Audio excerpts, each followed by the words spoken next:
নমস্কার, আমি ডক্টর বোধিসত্ত্ব খান চলে এসেছি সহজ শেয়ার বাজারের আরেকটি নতুন এপিসোড নিয়ে। প্রিয় বন্ধুরা, আশা করি সবাই ভালো আছেন এবং সুস্থ আছেন। আজকের একটা দারুণ টপিক নিয়ে আমরা আলোচনা করতে যাচ্ছি। এতদিন ধরে যুদ্ধের কারণে কোন কোন সেক্টর বিপর্যস্ত হচ্ছে সেগুলো নিয়ে আমরা আলোচনা করেছি এবং আমরা বুঝতে পেরেছি যে কোন সেক্টরগুলো ডিসরাপ্টেড হচ্ছে বা কোন সেক্টরগুলো এই যুদ্ধের ফলে তারা গেইন করছে। এর মধ্যে যে সেক্টরগুলো আরেকবার একটু ঝালিয়ে নিই যে কোন সেক্টরগুলো ক্ষতিগ্রস্ত হয়ে চলেছে। এক, এভিয়েশন অর্থাৎ বিমান পরিবহন দারুণভাবে ক্ষতিগ্রস্ত হচ্ছে। 2 নম্বর, অটো সেক্টর। বিগত কয়েকদিন ধরে দেখতেই পাচ্ছেন যে কিভাবে অটো সেক্টরে আমরা ক্রমাগত পতন দেখে চলেছি বিভিন্ন কোম্পানির মধ্যে। 3 নম্বর, পেইন্টস এবং কেমিক্যালস। তার কারণ এই পেইন্টস বা কেমিক্যালস, বিশেষ করে পেট্রোকেমিক্যালস, সরাসরি তারা কাঁচা মাল হিসাবে ব্যবহার করে ক্রুড অয়েল জাত বিভিন্ন বাই প্রোডাক্টস। তার ফলে পেইন্টস এবং কেমিক্যাল সেক্টর ক্ষতিগ্রস্ত হয়ে চলেছে। Fast moving consumer goods mildly negative, তার কারণ এই সময় কনজাম্পশন ইউজুয়ালি একটু চাপে থাকে, কম থাকে। তার কারণ তেলের দাম বাড়লে অন্যান্য আনুষঙ্গিক খরচ বৃদ্ধি হবে, এই আতঙ্কে মানুষ ততখানি খরচ করতে চান না। এক্সপোর্ট সেক্টরস, বিশেষ করে আমাদের বিপুল পরিমাণ এক্সপোর্টস কিন্তু যায় মধ্যপ্রাচ্যে, বর্তমানে সেটা বন্ধ রয়েছে। ফলে যে এক্সপোর্টমুখী কোম্পানিগুলো রয়েছে তারা দারুণভাবে সাফার করছে। যদি যুদ্ধ প্রলম্বিত হয়, স্বাভাবিকভাবে এই সেক্টরটা আরও ক্ষতির মুখ দেখতে পারে। ফার্টিলাইজার্স, আবার বলছি, এলএনজি বা এলপিজির উপর ডিপেন্ডেন্ট, বিশেষ করে এলএনজির উপর ডিপেন্ডেন্ট, কারণ তার যে লিকুইফাইড ন্যাচারাল গ্যাস সেটা বেসিক্যালি মিথেন, মিথেন থেকে অ্যামোনিয়া তৈরি হয়, অ্যামোনিয়া হচ্ছে ইউরিয়ার অন্যতম বড় কনস্টিটিউয়েন্ট। সুতরাং ফার্টিলাইজার সেক্টরও ক্ষতির মুখোমুখি চলছে। কারা গেইন করছে? আপস্ট্রিম কোম্পানিজ, যারা মাটি থেকে তেল উত্তোলন করে, তাদের ক্ষেত্রে পজিটিভ আমরা একটা মুভমেন্ট দেখেছি। Defence sector usually positive movement দেখায়, যদিও বিগত কয়েকদিন ধরে ডিফেন্স সেক্টর আহামরি কিছু করে উঠতে পারছে না।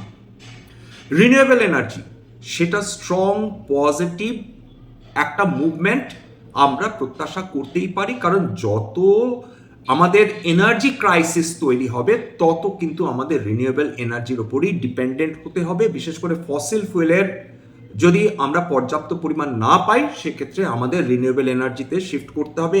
এই আশা থেকে রিনিউয়েবল এনার্জি ইউজুয়ালি বেশি পজিটিভ মুভমেন্ট দেখিয়ে থাকে। এছাড়া কোল এবং পাওয়ার সেক্টর, কয়লার ওপর এখন ডিপেন্ডেন্সি বাড়বেই, তার কারণ এলএনজি অ্যাভেলেবেল নয়। সমস্ত ইন্ডাস্ট্রি যারা এলএনজি ব্যবহার করে আসছিল তারা ধীরে ধীরে শিফট করবে পাওয়ার, বিশেষ করে কোল বেসড যে এনার্জি তার দিকে, বা কোল বেসড যে পাওয়ার তার দিকে। গোল্ড একটা পজিটিভ মুভমেন্ট হওয়া উচিত, এখনো হচ্ছে না। তার কারণ ডলার ইন্ডেক্স শক্তিশালী হচ্ছে, ডলার শক্তিশালী হয়ে চলেছে, কিন্তু এই যুদ্ধ প্রলম্বিত হলে তখন ডলার ইন্ডেক্সের দিকেও কিন্তু সোনা তাকাবে না। তখন মানুষ রিস্ক অফের জন্য ইউজুয়ালি গোল্ডের দিকে তারা ধাবমান হবে, এবং তার মধ্যে ইনস্টিটিউশন বা কেন্দ্রীয় ব্যাংকগুলো থাকতে পারে। লং টার্ম যে বিগেস্ট স্ট্রাকচারাল থিমসগুলো রয়েছে সেটা বিগতকালের এপিসোড এ আলোচনা করেছি। আবার অনুরোধ করবো, দয়া করে একবার দেখে নেওয়ার চেষ্টা করবেন। হতে পারে যে এই ধরনের এপিসোড বা এই ধরনের আলোচনা আপনাদের কাজে লাগতে পারে, লাভবান হতে পারে ভেরি লং পিরিয়ড অফ টাইমে। যে সেক্টরগুলো, তার মধ্যে একটা অবশ্যই ডিফেন্স ম্যানুফ্যাকচারিং, 2 নম্বর হচ্ছে এনার্জি সিকিউরিটি। এনার্জি সিকিউরিটির মধ্যে রিনিউয়েবল এনার্জি রয়েছে, গ্রিড রয়েছে, যার মাধ্যমে ইলেকট্রিসিটিটা বিভিন্ন জায়গায় ছড়িয়ে দেওয়া সম্ভব হবে, এবং স্টোরেজ। কেবলমাত্র বিদ্যুৎ উৎপাদন করলেও তো চলবে না, সবসময় যে বিদ্যুৎ উৎপাদন করা হচ্ছে সেটা 24 আওয়ার্স কাজে নাও লাগতে পারে। যদি সেই উৎপাদন করা হয় এবং সেটা যদি কাজে লাগানো না হয়, সেটা নষ্ট হবে। সুতরাং সেটাকে স্টোর করার জন্য কিন্তু বেসের প্রয়োজন রয়েছে, BESS, battery energy storage system. এই বেস যে কোম্পানিজগুলো তৈরি করছে তারা লং টার্ম কিন্তু বেনিফিশিয়ারি এই স্ট্রাকচারাল গ্রোথের। 3 নম্বর হচ্ছে ডোমেস্টিক ম্যানুফ্যাকচারিং। স্বাভাবিকভাবে বিশেষ করে ইম্পোর্ট সাবস্টিটিউশন হিসেবে কিন্তু কাজ করতে পারে ডোমেস্টিক ম্যানুফ্যাকচারিং। চায়না যে সুপার পাওয়ার হয়েছে, বারবার বলেছি, তার কারণ তার অনেক বেশি ফোকাস করেছে ডোমেস্টিক ম্যানুফ্যাকচারিং এর উপর। এক্সপোর্ট তারা কিন্তু দুর্দান্তভাবে বাড়াতে সক্ষম হয়েছে, এবং তাদের কারেন্ট অ্যাকাউন্ট সারপ্লাস চলছে $1 ট্রিলিয়ন উপর, যেটা কিন্তু মোটেই মুখের কথা নয়। তাহলে হিস্টোরিক্যালি যেটা দেখা যায়, যখনই যুদ্ধ শেষ হয় তখন একটা মার্কেটের ক্লিয়ার প্যাটার্ন ইমার্জ করে। সেই প্যাটার্নটা আমাদের মাথায় রাখতে হবে। প্রথমে যুদ্ধ শেষ হবে, তার মানে অনিশ্চয়তা শেষ হবে, এবং বিভিন্ন বিনিয়োগকারীদের মধ্যে বা ট্রেডারদের মধ্যে রিস্ক অ্যাপেটাইট কিন্তু ফিরে আসবে। ফরেন ইনস্টিটিউশনাল ইনভেস্টার্স, যুদ্ধ যদি শেষ হয় তাদের ফিরে আসার সম্ভাবনা প্রবল থাকে এই কারণেই, কারণ এই পিরিয়ড অফ টাইমে যদি ইন্ডিয়ান মার্কেট রিজনেবল কারেকশনের মধ্যে দিয়ে যায়, স্টকসগুলো যদি ফেয়ারলি ভ্যালুড হয় বা ইন্ট্রিনসিক ভ্যালু নিচে থাকে, তখন কিন্তু এই ধরনের মার্কেট বা বিভিন্ন সেক্টরের অন্তর্গত স্টকসগুলো তাদেরকে ইউজুয়ালি অ্যাট্রাক্ট করে থাকে। মনে রাখতে হবে যে ফরেন ইনস্টিটিউশনাল ইনভেস্টার্সরা হচ্ছে সুখের পায়রা, যেখানে তারা সুযোগ পাবে, কম দামে ভালো কোম্পানির শেয়ার পাবে, সেখানে গিয়ে কিন্তু তারা ইনভেস্ট করবে। বিগত 1 থেকে 1.5 বছর তারা কোরিয়াতে গিয়ে ইনভেস্ট করছে, জাপানে গিয়ে ইনভেস্ট করছে, তাইওয়ানে গিয়ে ইনভেস্ট করছে, বা ইউনাইটেড স্টেটস অফ আমেরিকাতে গিয়ে ইনভেস্ট করছে। শেষে বিভিন্ন সেক্টর যারা যুদ্ধ শেষ হলে প্রথমে ফিরে আসে, এবং 3টে স্টেজে, প্রথম পর্যায়ে কোন সেক্টরসগুলো ফিরে আসে অর্থাৎ শুরুতেই যুদ্ধ শেষ হলে, তারপর পরবর্তী যে ফেজ অর্থাৎ সেকেন্ড ফেজে কোন কোন কোম্পানি বা কোন কোন সেক্টরসগুলো তারা ইউজুয়ালি র্যালি করতে শুরু করে, এবং থার্ড ফেজে গিয়ে তারা কোন সেক্টরটার ব্যাটন মানে র্যালির ব্যাটনটা নিজেদের হাতে তুলে নেয়। প্রথম 1 নম্বর প্রথমেই ফিরে আসা হচ্ছে ব্যাংকিং অ্যান্ড ফিনান্সিয়াল, কারণ যুদ্ধ থামলে, তেলের দাম কমলে, ইনফ্লেশন জনিত যে ভয়টা থাকে সেটা ধীরে ধীরে ধীরে ধীরে প্রশমিত হতে থাকে। সুতরাং যে ব্যাংকিং অ্যান্ড ফিনান্সিয়ালসে এখন আপনারা ধাক্কা খেতে দেখছেন, সেইটা ইউজুয়ালি ফার্স্ট কাম ব্যাক করেন।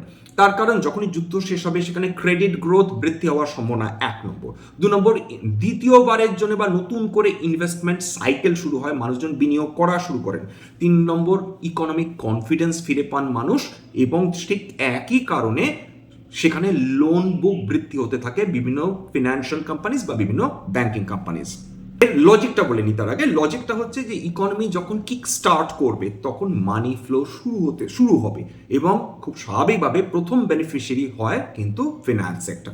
2 নম্বর, এটা হিউজ বেনিফিশিয়ারি। এতদিন আপনারা দেখছেন যে বিভিন্ন ক্যাপিটাল মার্কেট স্টকস, তার মধ্যে ব্রোকিং হাউসেস দেখেন, অ্যাসেট ম্যানেজমেন্ট কোম্পানিজ দেখেন, ওয়েলথ ম্যানেজমেন্ট কোম্পানিজ দেখেন, ডিপোজিটরিজ দেখেন, রিপোজিটরিজ দেখেন, এই সমস্ত কোম্পানিজগুলোকে একসঙ্গে বলা হয় ক্যাপিটাল মার্কেট স্টকস।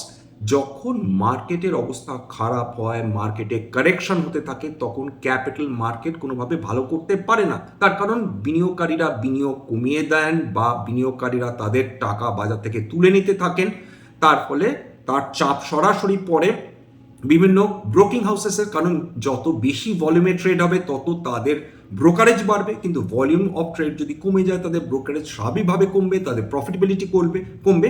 এই কারণে কিন্তু ক্যাপিটাল মার্কেট স্টকসগুলো সাফার করে যুদ্ধের সময়, এবং যখন যুদ্ধ শেষ হয় তখন ক্যাপিটাল মার্কেট স্টকস তারা ফিরে আসে। এর সঙ্গে ফিরে আসে কারা? ইনফ্রাস্ট্রাকচার।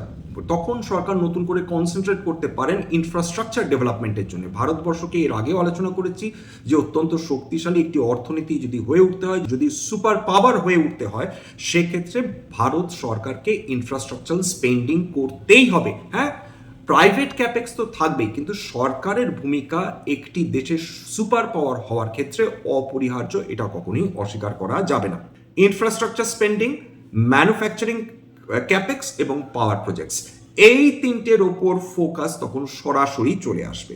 এবং মনে রাখতে হবে যে ইনফ্রাস্ট্রাকচার স্টকস ইউজুয়ালি এই সময় খুব ফাস্ট মুভ করতে থাকে। কারা ইউজুয়াল মানে কোন ধরনের কোম্পানিজ ইউজুয়াল বেনিফিশিয়ারিজ হয়? খুব স্বাভাবিকভাবে ইপিসি কোম্পানিজগুলো বেনিফিশিয়ারিজ হয়, ইঞ্জিনিয়ারিং কোম্পানিজগুলো বেনিফিশিয়ারিজ হয়, কনস্ট্রাকশন কোম্পানিজগুলো বেনিফিশিয়ারিজ হয়। 3 নম্বর, আইটি সেক্টর।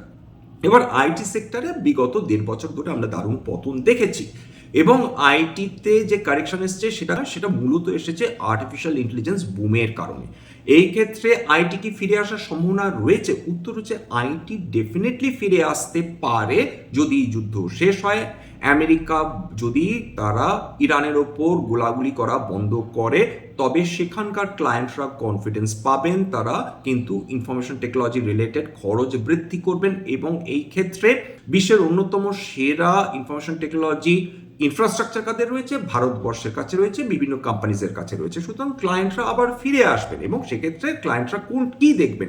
ট্রানজিশন হচ্ছে কিনা, অর্থাৎ বিভিন্ন আইটি কোম্পানিজগুলো পূর্বতন অবস্থায় যা করছিল সেখান থেকে তারা এআই রিলেটেড তারা টেকনোলজিক্যাল আপগ্রেডেশন করছে কিনা। এটা যদি করে ক্লায়েন্টরা ফিরে আসতে বাধ্য, টেকনোলজি রিলেটেড স্পেন্ডিং রিস্টার্ট করবে, ডিজিটাল ট্রান্সফরমেশন প্রজেক্টস যেগুলো রয়েছে অলরেডি সেগুলো রেজিউম করবে।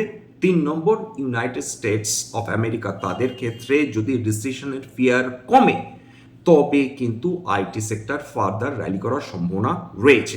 4 নম্বর, অটো সেক্টর, সেখানে কনজামশন রিলেটেড রিকভারি প্লে আমরা দেখতে পারি। 1 নম্বর, যুদ্ধ শেষ হলো, অয়েল প্রাইসেস কমলো, ডিমান্ড প্রেশার আবার ফিরে এলো, অর্থাৎ ডিমান্ড রিকভারি হলো, কারণ অয়েলের স্টেবিলিটি প্রয়োজন, নইলে অটো সেক্টর ফিরে আসতে পারবে না। এখনো অধিকাংশ যে গাড়ি ঘোড়া ভারতবর্ষে চলে বা বিশ্বজুড়ে চলে তারা কিন্তু ফসিল ফুয়েলের উপর বেস করেই কিন্তু চলে, এবং যেগুলো ইলেকট্রিক ভেহিকলস বা ইভিজ সেটা কিন্তু এখন সংখ্যা অত্যন্ত কম। হ্যাঁ, যত সময় যাবে আমরা ইভিজের সংখ্যা বাড়তে দেখব, আমাদের ডিপেন্ডেন্স ধীরে ধীরে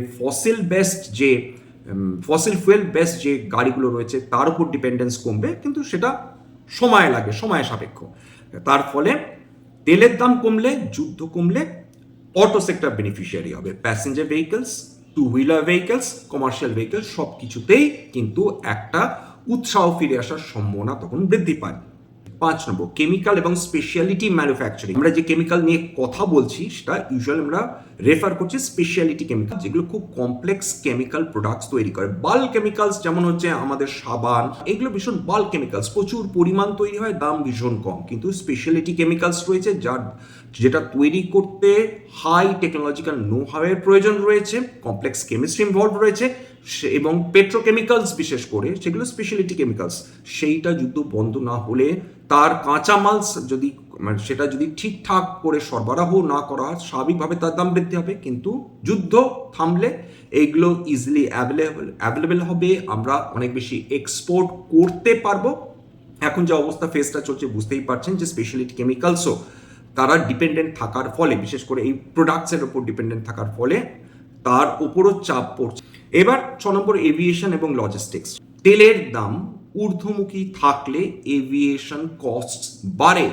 শুধু তাই না, মধ্যপ্রাচ্যে আমাদের যে প্লেনসগুলো যাচ্ছিল সেগুলো একের পর এক তাদের উড়ান সংখ্যা কমিয়ে দিয়েছে। সুতরাং সেই রিস্ক এখন এভিয়েশন কোম্পানিজগুলো নিতে চাইছে না, তারা পড়ে পড়ে মার খাচ্ছে বলা যেতে পারে।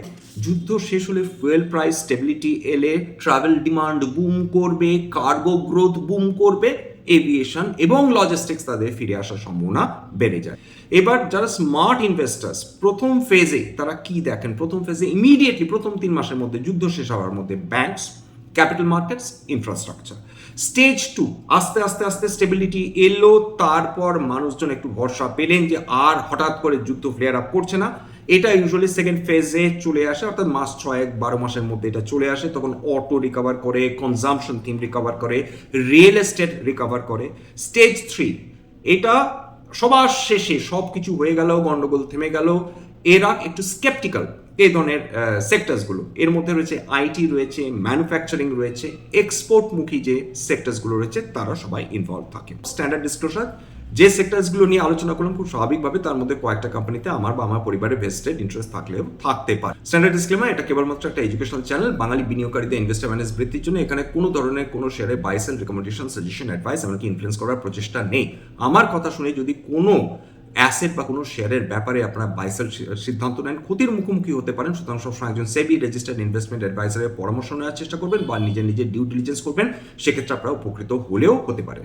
সবশেষে যেটা বলি, যদি এই ধরনের এপিসোড আপনাদের ভালো লাগে প্লিজ একটা লাইক দেবেন, প্লিজ সাবস্ক্রাইব করবেন, এবং যদি সত্যি মনে হয় আমার বাঙালি ভাই বোনদের জীবনে একটুখানি ভ্যালু অ্যাড করতে পেরেছি প্লিজ নিজের গ্রুপে শেয়ার করে দেওয়ার চেষ্টা করবেন, যাতে বহু বাঙালি বিনিয়োগকারীর কাছে এই ধরনের এপিসোড পৌঁছে যায়। আজকের জন্য নমস্কার।